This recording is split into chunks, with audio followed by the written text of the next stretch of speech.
Hello, I'm Eric Miscoll and publisher of EMS Now, and welcome to this edition of the Eric Miscoll Show.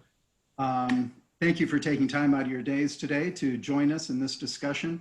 I've actually been looking forward to this particular show. We're going to be talking about digitalization of the supply chain, and oftentimes we talk about it in terms of the factory floor, Industry 4.0 and everything, but there's so much that happens prior to that that's so critical to that working. And our two guests today, who I'm about to introduce, are kind of have services aligned to do just that and get everything ready for the factory floor. So in the bottom left-hand corner of your screen should be Don Akery. He's the president of TTI Americas. And on the bottom right-hand is Chintan Sutaria, the founder and president of CalcuQuote. So gentlemen, thank you for joining us here today. And as always, in the upper left corner is my co-host, and we will kick this off. I think maybe to start, gentlemen, I'll start maybe Don with you. Maybe for those who may not know who TTI is, why don't you give us a quick overview of that? Yeah. TTI is a specialized distributor. So for those of you who may not be that familiar with our model, we're focused on interconnect, passive, electromechanical, and discrete semiconductors. So I'll say the complex semiconductor part of the business. We've chosen not to play in that part of the business. TTI, we've expanded out, and we own a couple of other brands that you may know of: Mouser Electronics, services in the new product introductions. And most recently, we've launched a TTI semiconductor group to where we've purchased actually 3 semiconductor companies, specialty semiconductor companies that we run separately. You would know those under the brand in the US as Symmetry Electronics out of right outside of LA, and then RFMW, RF and microwave focus out of the Bay Area. And then we bought another company, Changnam, one of the largest distributors in South Korea. So we've built about a $375 million company there. And we also own Sager Electronics, so one of the oldest, if not the oldest, electronic component distributor in the Americas, and they're a little over a $300 million company. But our model's a little different in that we stay focused, so we don't have, I'll say, a broad line card. You know, I do a comparison. You know, we've got, if you were to look at our line card, you'd see about 60 logos on there. Some of that expansion came as our suppliers bought the companies. And we strategically expanded, but our model is not to have everyone. It's to have the leaders in the technologies in the space that we're at, so that we can be that specialist there. You know, so I joke that if you go look at some of the other models that are broadline and look at the letter A on on their line card, it's actually more lines than it is on our entire line card. So okay. That gives you the scope of it. But we're pretty good at it. It allows us to focus on the supply chain. We're better at the, understanding the inventory model that you need for those products. And also, we get a little better from a sales perspective. The focus allows us to understand the products a little better than if you were trying to sell 600 lines. Right. Good. Thank you. Chintan, please. Yeah. So CalcuQuote it's a software company. Specifically, we go after EMS companies. So if you're an electronics manufacturing services company or a contract manufacturer, our software is designed specifically for the needs of those types of companies. We started off as a quoting software. So the basic premise was quoting for contract manufacturers is hard.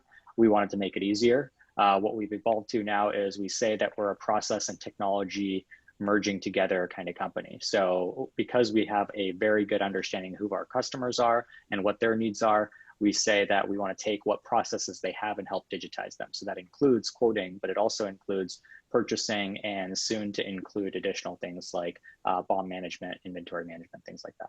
So why don't we, obviously the big gorilla in the room for everybody these days has been COVID, right? And the pandemic and the impact that it's been having. Don, you look like you're in corporate office. Chintan, you look like you're at your home office, right? So that's right. And I think I'm in my home office, and I believe Phil is too. So yeah, take a moment and explain kind of the impact that this pandemic has had on your business. Yeah, I can start there. I mean, obviously, if you look at TTI, we're a global business, so it's impacted us, first in China and then moved into Europe and then most recently here in the U.S. And you are correct. I am back in my office. This is the first week. The local authorities have allowed us to bring 25% of our workforce. So in our corporate offices, we've got 25% of the people back, and I happen to be one of those. Our distribution center is just a few miles down the road. That has been open throughout the pandemic, throughout the crisis here in the U.S. We were deemed as essential with a lot of the companies that we supported. Matter of fact, I've got more than 200 letters from customers, I'll say pleading, some bestowing upon us that we are considered essential to support their supply chain. So our business has remained open shipping. I'm happy to say that, our distribution center, we moved immediately to protect all the people. We'd been through it in China, so we had a little better feel of how to deal with it. And I think we got ahead of it where we moved anybody out of there that could come in contact. We shut those facilities down to outside visitors. We quarantined any of our people who had been traveling in recent, as this was unfolding. And so it made it easy that we were able to protect that population. And, we've got a very loyal employee base. We've been around a while, and truthfully, we saw no disruption. They were scared, but we put in precautions to protect them. They all wear masks. We saw the 6 foot of social distancing at least. We had a lot of tracing that if anybody came into contact or thought, we were able to go back in and really react very quickly. And then the extra disinfecting and things like that. So our attendance has been better through the spring break time than it would have been without the pandemic. So that's a testament to the loyalty of the people. Yeah, it's curious, isn't it? What about your supply chain side? What has the supply side been like? And I'm also curious, you mentioned you'd acquired a company in Korea. What's their experience been like? Because they had they were kind of earlier in the COVID crisis, but they seem to have managed it reasonably well. Yeah, they actually did. And I'll start there. In Cheongnam in South Korea, they were able to remain open. Obviously, anyone that could work from home, we sent home immediately. And the distribution center, it's not a big business, $100 million, equivalent 100 million US business, but we were able to keep the operation running. I'll say fewer of the companies there remained open. So the number of people that we had to have there in order to support the business was less. I can't say that here in the U.S. In the U.S., actually our business first quarter was the largest booking quarter in the history of the business and second largest shipping quarter. So if you looked at the financials, you would have said, hey, what pandemic? You wouldn't have looked at it. That continued to about the second week of April. And then that's when, everything started shutting down. So we were able to manage to it. The hard part for us is the suppliers that are on our line card, where they had to go in and there was a lot of unknowns and uncertainty in the beginning. So we would get information that seemed to be changing on an hourly basis. We went public with it. All of our suppliers, matter of fact, there's a website out there now. We put that up immediately to where all that communication that we had from our suppliers, we tried to organize it and alert the customer base self-serve to where they knew what we were hearing directly from the suppliers. Many of those suppliers, we wrote letters deeming them essential because of who we were supporting, tying it back to customers that were manufacturing, critical healthcare devices. A lot of the defense part of the business were deemed critical, or communications or infrastructure. But we were able to go through it. And, the TTI model is built on inventory. Paul Andrews, when he started the company almost 50 years ago, built it from a buyer's perspective. So we're a little different. You don't hear us when we talk about financial results or talk about our business. You don't hear us talk a lot about inventory turns. You hear us talk about inventory levels, available to sell, the number of part numbers, the breadth of the inventory. And all of those things played to our advantage during a a supply chain disruption. Historically, if you look at, whether it's a tsunami in Japan, typically we've got the short to medium term covered in inventory. So our pipeline's already there and our inventory is here. So we're able to manage through it. Now, we've seen some of our suppliers have to close down factories. Probably Mexico was probably the most inflexible of any of the countries, and that probably disrupted, I'll say, a lot of our suppliers more than most any other country. Yeah. So we really had to manage through it. And again, we can manage through, 18, 20 weeks. We can't manage through, if it disrupts it for longer than that. We're still seeing some disruptions in South Asia where they came back in. China, everything's, I'll say, back to normal from a production, but it's the moving the freight, trying to get it in. We're backlogged, and for us, the cost has more than tripled in order to move the inventory. If we can get reservations, getting it on an airplane, it's, where they were sending all those flights out, we're weeks behind versus days behind. And then all the ships are, they're waiting until they fill them up. So that's disruptive, even trying to move it across the water. Right. Yeah. Wow, Don, I've got like 4 or 5 questions, but I'm going to come back to that and let Chintan get in. Before we do, I just wanted to mention to people that are listening that if they wanted to put any questions in the chat window or in the Q&A window, then, we'd be happy to take those as we get further through the conversation. Chintan, tell us a little bit about your experience and what it's been looking like from your point of view. Yeah, so for us, we're purely a software business, so we don't have a warehouse. We don't have to worry about physical goods movement, things like that. So quite privileged from that perspective that, we haven't had to deal with a lot of the challenges that I think some of these other companies have had to deal with.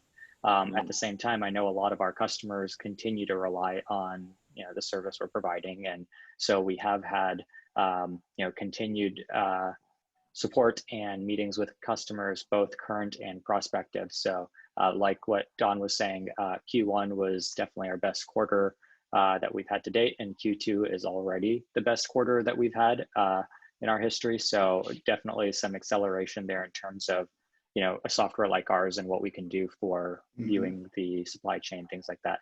In terms of how it's affected our company, we've always had kind of a work where you want, when you want kind of model.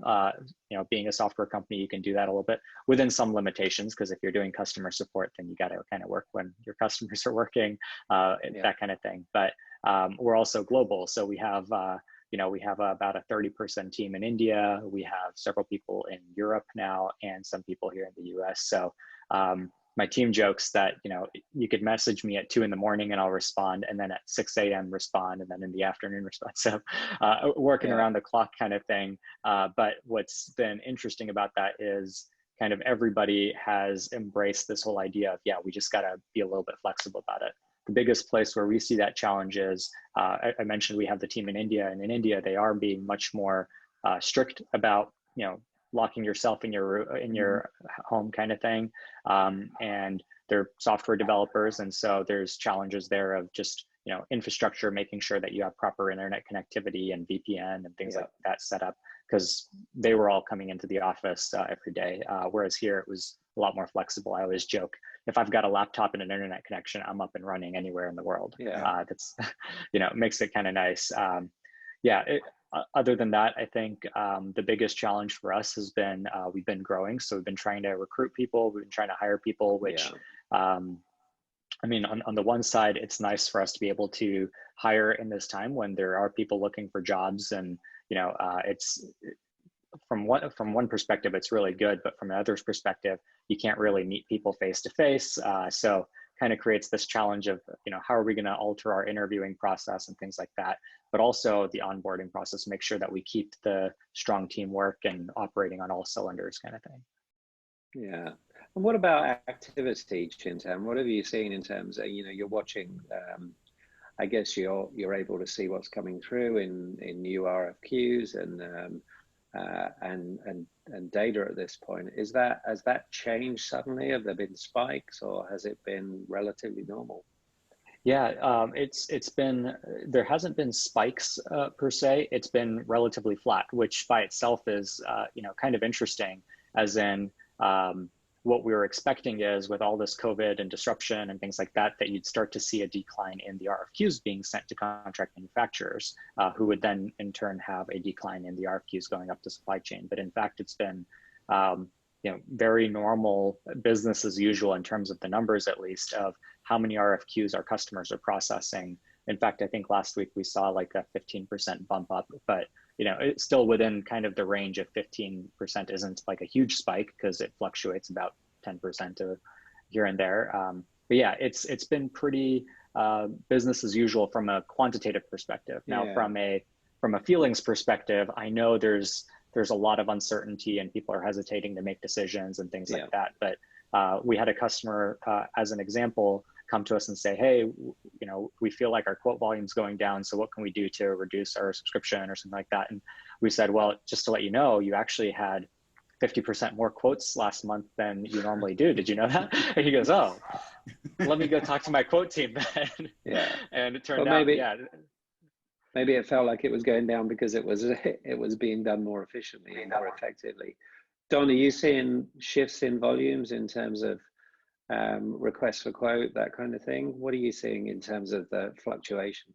Yeah, this is, as I said, first quarter was so robust and better than we had expected. I mean, we had forecasted it being up year over year as we were coming out of, TTI's, we've been on 3 or 4 years of pretty hardy growth. Last year was, we held on to everything we had gotten in 17 and 18.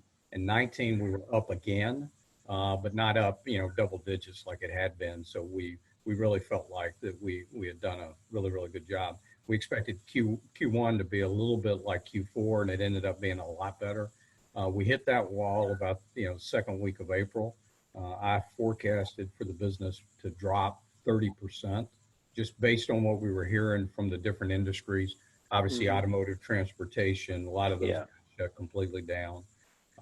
So I'm happy to say that so far I'm wrong. It hasn't dropped that much. It's down high teens, 20%. As the business, the EMS customers in particular, and this, where Chintan is software, plays. He's got a lot of these customers. That part of the business is actually up slightly.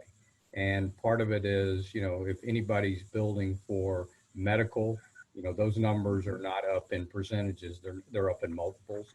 Some are producing, I'll say, equipment related to fighting the virus. They're 10, 20x what they were.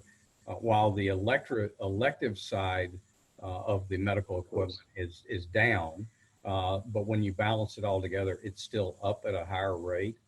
Defense has been robust for years as everything's been funded. Some of those guys, I'll say, bought ahead a little bit. But I think the EMS customer base has held pretty good. They had worked through, I'll say, excess inventory that they had last year. And I think that we figured that had occurred. We've seen the trends. There's segments that are winning in this, and there's segments that are struggling. Commercial aviation was struggling before. Well, absolutely. And it's going to get worse. Automotive transportation, it was doing okay, and then this is just taking the wind out.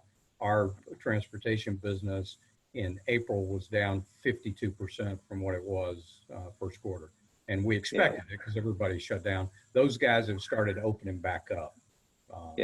We've seen them open back up over the past couple of weeks, and I'll say they'll get back to some sort of level of normal production. We don't know what what normal is yet. It's curious, isn't it? You've had this kind of triple play of disruption. You've had disruption to your working practices, started with disruption on the supply side in China, and that spread around the world like the virus did.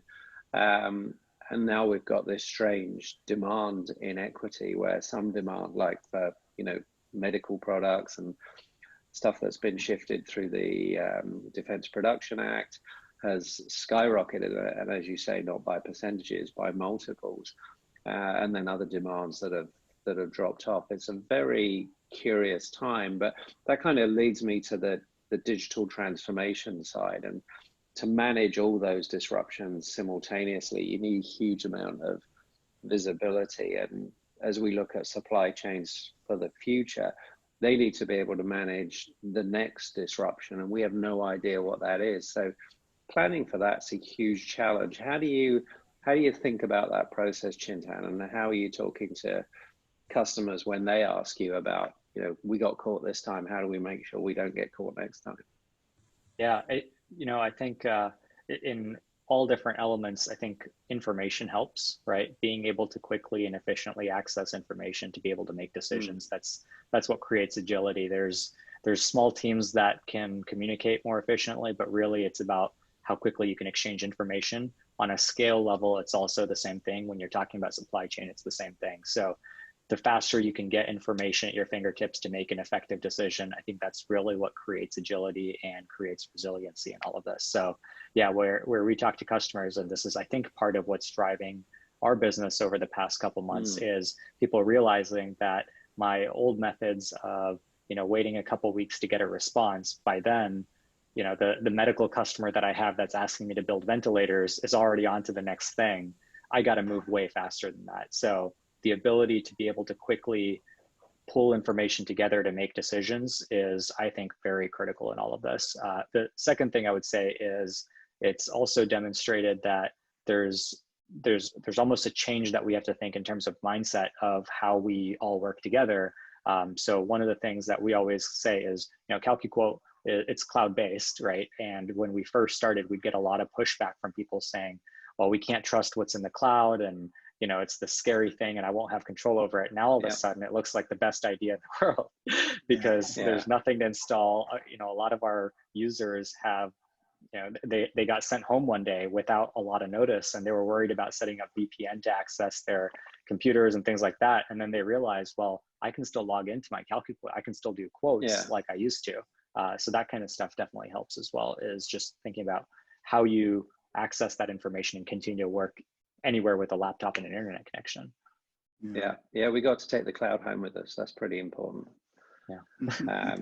That's pretty key. Don, what are you seeing in terms of that demand? Are you seeing people think about it? I think with these crises, they normally accelerate change. They don't actually create change. People were talking about digital transformation in their supply chain before, but are people seeing that as a more urgent and a more persistent requirement? Yeah, absolutely. And, earlier this year, before the pandemic, we brought our entire sales leadership together. And my main message was that we had to transform. We had to learn how to interact with customers and support customers in a different way. And there were three pieces to it. One was, I'll say, the virtual aspect of interface. The day of the, setting up the face-to-face sales call has gotten harder. It's still very, very important, but it's, time demands, travel restrictions, or trying to get the group together to get there was already harder. That was the first piece of it. The second piece of it was, I'll say, using social media in order to interface with customers. So if you watch TTI out on any of the social media channels, you can see that our organization is very active there, and that's a way that we use to connect, and during these times even connect even more. It became more important. And the third piece of it was the APIs and the transactional part of the business. Those were the three main themes of what I presented. And then the coronavirus hit, and it's like it pushed the organization to move even at a faster pace. We were rolling out Microsoft Teams in order to interface. And we weren't that good with it yet. We're much better with it today, and we can hold meetings. Any one of us can do a meeting and be talking to 200, 300 people at one time. And so it pushed us there faster, and it feels natural now. So I think that'll stick. It's much more cost effective than getting on an airplane and going. The social media piece was already there, but I'll say the importance of it, jumped out, and communicating what we were doing, how we were reacting and responding to keep the supply chain going. And then the old internet sites, became more active, and our COVID-19 information page became became the most trafficked page on our website, and still remains there because of the amount of information. Yeah, and that's that desire for information and visibility. I'm kind of curious, Don, when I look at the reaction that people would have to this, one would be, hey, let's make sure we've got visibility in real time and digital transformation and all this stuff. And another side of me thinks that maybe some people will just turn around, pick up the phone and say, hey, Don, you better make sure you've got more inventory next time. Do people look at inventory as protection? Are we moving from a just-in-time world to more of a just-in-case scenario in terms of inventory control? Well, I believe that's the case. We saw a shift back in 17 and 18 when there was a disruption in the supply chain of, MLCCs and chip resistors, the least expensive parts, and TTI is the world leader in those two commodities. So people were trying to negotiate for tenths of a cent before that. When that supply chain was disrupted, we had people coming in with blank checks saying, you've got inventory, what are you willing to sell it to us for? And we chose not to. We think we walked away from more than 50 million in additional sales and all profit in order to support our customer base. But that's part of the reputation of TTI. That inventory is there. I wish I could tell you that I felt like before the pandemic that it stuck with every customer. It stuck with a lot. When you do the math and you're talking about a 2-cent part, and then somebody's trying to negotiate for a quarter of a cent to buy it lower, you do the math for them, and it's like you know what you're talking about is $100 here, and in the whole scheme of things, I think some did learn that hey, they've got to be smart about it. I'm sure there's certain devices, if it was $100 device, then that would be, a little harder, but assurance of supply is a big part of the sell today. I think it's stuck. And with going through this pandemic, obviously we've been able to keep customers up and running. Our on-time delivery today was 99.1, I believe. And that's, and that's even with, I'll say, some suppliers not being able to deliver. Yeah, so some real disruption there. No, I was really curious about that because I think some of those attitudes are changing, and I think what we've seen now feels like it's a bit of an enemy of some of the lean processes that we've been talking about for the last 10 or 15 years. As we start moving into the next phase of all this, where do you see the challenges still being? You want me to start with that one? Why don't you? Well, I go look at it, just the uncertainty. We were going through, I'll say, considerable growth, the industry itself. The 2020s, I happen to believe, with the technology and the use of electronics everywhere. I mean, think about it. The electrification of the automobile that we all hear and see, but electrification on the battlefield.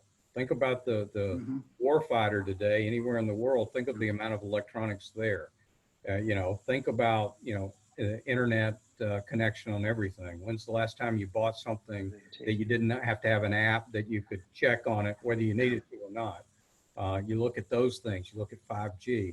The demand is going to be huge for electronics during the 2020s. I'm not going to say it's all going to be up and to the right, but the electronic content is going to continue to go up, and trying to be prepared for that supply chain. I mentioned MLCCs. If you go and do the math on the capacity that all the suppliers have, there's going to be another shortfall somewhere. This pandemic probably delayed it, made it more palatable. The automotive industry or the cell phone industry, you guys know an iPhone, the latest versions, probably 1,000 MLCCs in it.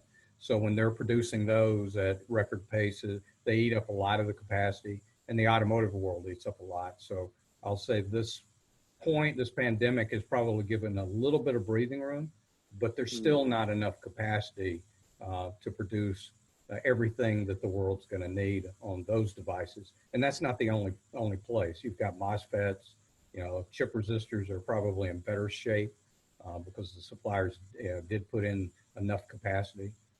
But that's probably going to be the hardest part of how do we smooth that out? How do we anticipate the usage and over the years to make sure that we do have that inventory so that customer isn't picking up the phone and saying, you know, you didn't have enough inventory in to protect me. Yeah. Yeah. From the perspective of the supply chain from EMS perspective, there's two things that come to mind. The first is we do these trainings for distributors about, you know, what the new decision model looks like. And one of the things I always say, and this kind of touches on the just-in-time versus just-in-case thing, is the number one selection criteria that our customers put into the software is on-hand inventory, right? You can't sell what you can't have.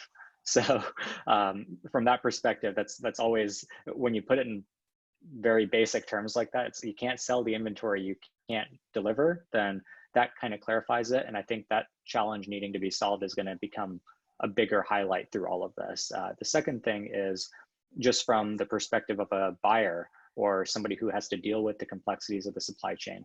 I think what this will bring up is that there are things that you can't treat it on an individual transaction level anymore. There will be a requirement to be more efficient and be more complex in your decision making, right? So as a kind of a simple example, when customers, let's say before they're using CalcuQuote, the way they typically treat the purchasing process is on a part-by-part basis, right? So it's okay, I need this part at this quantity. Let me shop it around, see where I'm going to get it from, place the order, and then we'll go to the next part, and then they'll do the same thing. But going back to what Don was saying earlier, sometimes they're shopping around this part, and then you do the math for them. You say, why are you wasting your time shopping something around when it's going to save you, you know, a couple bucks in the long run? It's not worth the time you just spent shopping it around. So one of the things that I think will be a challenge for, I'm sure, you know, in the EMS space, but really overall in the supply chain, is as the processes become more connected, become more digital, the way that you approach this decision making will also change, because you'll say, okay, I need to look at it on an aggregate level and say, okay, here's a chunk of decision making that I'm going to automate. And now I'm going to focus my attention on these things where it does require human expertise and relationship and managing the supply chain and elasticity and things like that. So it's going to create kind of this distinction between the transaction processing versus the, you know, the expert decision making. Yeah, and that just requires a bit of value management, doesn't it? It's like Don says, if you're fighting to knock 5% off a 2-cent component, if you're risking disruption to, you know, $100,000 an hour production line, the cost of disruption and the cost of saving are really quite different. Quick question on supply chain shift, particularly with the EMS guys. We're hearing a lot of kind of, I guess, anti-globalization or maybe even anti-China sentiment in terms of where supply chain is placed. Are people coming to you and having discussions about that, or is it just we need our components at the moment? Don? Yeah, obviously the supply chain has changed, and I think the world has grown smaller. I think it started with the China tariffs. We had some who had capability that were able to, you know, move their production, you know, from China or from a country that, you know, I'll say we're seeing a trend back into Mexico, actually, where we saw that started even a little prior to the tariffs, and then the tariffs actually accelerated it. We saw some trying to move production out of China into other Asia countries, you know, Philippines, Malaysia, Vietnam. That started very fast, and then we saw people sort of slow that down as they found out the infrastructure in some of those places was not good enough and it was costing them more. And then the shipping cost, you know, that piece of it right now, you know, manufacturing in China and trying to get it back to the US could be difficult. You know, with us managing their supply chain, I have to say our suppliers did a really good job of being able to move production. Most of them had production capabilities in multiple countries. And they were able to move production for us into countries, you know, outside of China, so that we reduced the tariff. And we are lucky that our distribution facilities for many years have been FTZ zones. So they're, you know, it's not like you cross the border. So anything we imported on our own, if we were exporting it to Mexico or to Canada, there was no tariff due on it. So we were able to, we already had that in place. Mauser also had that in place prior to the tariffs. So that, we were, I'll say, ahead of the game in that regard. But a lot of the suppliers do import their own products and then supply it to the distributors. And so that caused I'll say, a pretty big headache to where if we're exporting it, there was no tariff, so we were being charged the tariff. And the drawback process, it's very much like trying to negotiate on 2-cent parts, the amount of effort it took in order to go back and get it.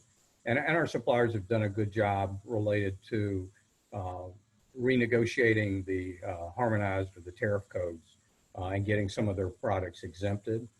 So they continue to work on that. So we've been able to, I'll say, to get around it. But definitely this pandemic, I think, is going to even push it further. I can already tell that some of them they're not talking as much global anymore. It's coming back into a more regional environment for a lot of it. Yeah. And Chintan, when you look at it from your point of view, do people want the visibility in terms of where that supply chain is coming from, in terms of, which nation it's coming from? I know the FDA are asking for a much deeper dive into medical device supply chains, for example.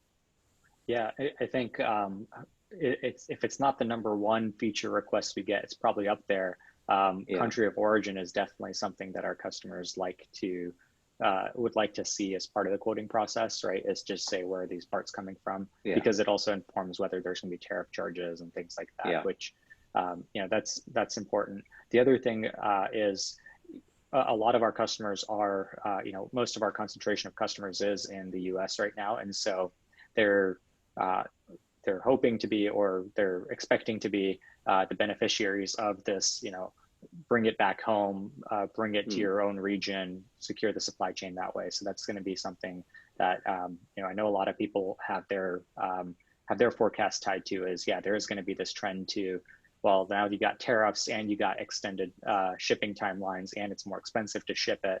Well, at some point it starts to make sense to say, let me just go to my neighbor and get this made instead of going halfway across the world. That being said, I've, call this kind of the pessimistic view of human nature, but I think we have a short-term memory sometimes, right? So, one disaster strikes and everybody says, oh yeah, we got to change all these things. And then a year, 2 years goes by and everybody goes back to their old habits, which is the path of least resistance. And for the past decade, it's been get it made in China because that's where you can get it made most efficiently. So there's people that are still buying things in whatever is the cheapest route rather than whatever is the safest or most resilient, or most secure or most relevant. Well, it's $4 trillion worth of manufacturing, so it's there's a lot of money. It's a pretty substantial supply chain to shift, isn't it? Yeah, absolutely. Hey, look, we need to wrap here shortly, but I just wanted to kind of in closing ask maybe each of you to kind of share maybe lessons learned or advice coming out of this that you would extend to the audience and to other people in the business based on your experiences. Don, maybe? Yeah, I mean, obviously the transparency and communication is something that, we set out, up front to be just totally transparent, enough so that, and again, it was direct communications we were receiving from suppliers so that the customers could, see exactly what we're seeing. And if it needed to change, twice in a day, then it was updated twice in a day. So I think, obviously that's a best practice going through any kind of crisis. I'll say internally, that communication piece of it and the transparency obviously is every bit as important, but also tying the organization back to, what is important. So, we came out very early and said, hey, doesn't matter, this company, we can shut it down. If we can't operate, we won't operate. We're not going to put anybody at risk. I think that helped and with that loyalty and explained, again, what we were doing in order to manage through it. From a customer standpoint, being able to meet the needs to where they wanted to know what we were doing to protect their supply chain. So, again, we had tools in place that we could share that data. And again, where the business is going, Chintan's comment earlier about, access to the data and real-time access at your fingertips anytime you want it. I think that that's something that I think we all talk about. I'm not sure we're there. You know, the industry's not there yet, but I think this pushes us, you know, in that direction even faster. We understand there's a ton of data out there, but it's, you know, how do we get it and how do we get it to the customers real time? You know, the way that we, you know, our business, the average selling price for TTI, the TTI part of the business, is less than 8 cents. So think about that. All right. We don't count parts in millions. We count them in billions. And for us to do it, you know, that transactional cost has to be low. And we've transacted a lot through EDI, and, you know, APIs are where that's all going. And it's better. It's real time, more efficient. So all that piece of it is really going to come into play. And I'll say lessons learned is, you know, for me is we need to continue to move there and actually get there faster in order to be able to survive through, you know, what the world throws at us next. So I come at this from, you know, the perspective of a small business owner, which is, you know, when this all started and, you know, newspaper stories were going a little crazy in early March, kind of pulled the team together. I've always been a bit of a pack for a rainy day kind of thing. And so in March, I sat the whole team down. I said, hey guys, we're going to shut down the office. Everyone's going to work from home and nobody is going to lose their jobs over this. I can guarantee you that this could go on for a year and we are safe, right? And that kind of just livened everybody up. Like, hey, people are losing their jobs all over the country and it's a dangerous time. It's nice to know that, you know, we're secure that way. So that was kind of the first thing. And it just kept everybody internally communicating openly. And since then, you know, every couple of weeks we're doing meetings internally to say, hey, here's where we're at. Here's how we're, you know, here's what we were expecting. Here's what actually happened. The reason that became really important to us is because the things that we thought we knew in March turned out to be very wrong every day, right? Every day there was some new thing that happened, and being able to continue to track that information became so important. So in March, the speech I gave was, hey guys, don't worry about it. We're not anticipating any sales to happen for the next 3 months at least, but we're still covered. Well, it turns out we had record months for the next 2 months in a row. And so from that perspective, it was, oh, well, okay, we got to pivot now. Instead of saying we're protecting everybody's jobs, it's we got to hire faster than we were expecting to hire. And that kind of thing became really important. The second thing is, from our customer's perspective, we realized that you got to put yourself in the shoes of the customer and what's most important to them. And what we realized is a lot of them were starting to work from home. So we started a webinar series to say, we're just going to do a refresher course because, you know, in case you forgot how to use CalcuQuote or you have questions or you just want to get together and hear someone's voice, that kind of thing.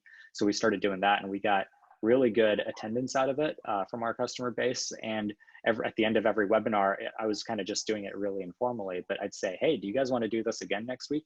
And every time we'd do a poll, and overwhelmingly it was, yeah, let's do this again. And so it was a good way to maintain those relationships with customers long-term as well.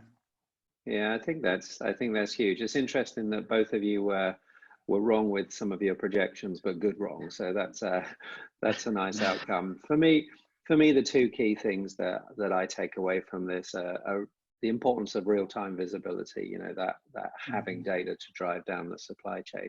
And the thing that I think has been great throughout this crisis, and is something that we should embrace, is this fierce collaboration that we've seen between, you know, companies that might have previously been competitors, and just that working together to get through this situation and actually come out maybe a bit stronger at the end of it. So I think visibility and collaboration are just such a big part of it. And that visibility, as you say, Don, comes from communication.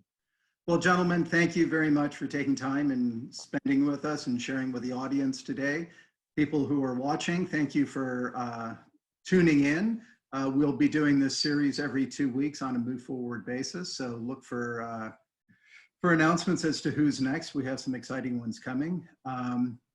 Again, gentlemen, thank you for your time today and stay safe out there. Thank you.